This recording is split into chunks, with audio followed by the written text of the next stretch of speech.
Впервые, как мы сказали утром, эти первенства среди кадетов проводятся впервые в Якутии.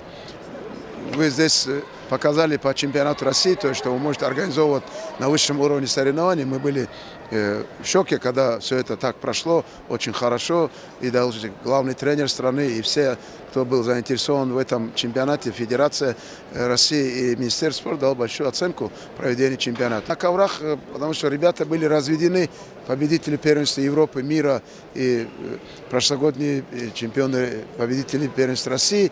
Но они почти во всех весах не оправдали надежды. Они все на подступах проиграли финалом и вышли совсем другие фамилии в финал.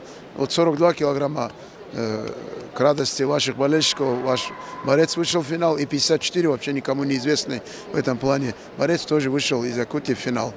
Так что из 4 финалов один осетинский финал и 3 там участвуют дагестанцы.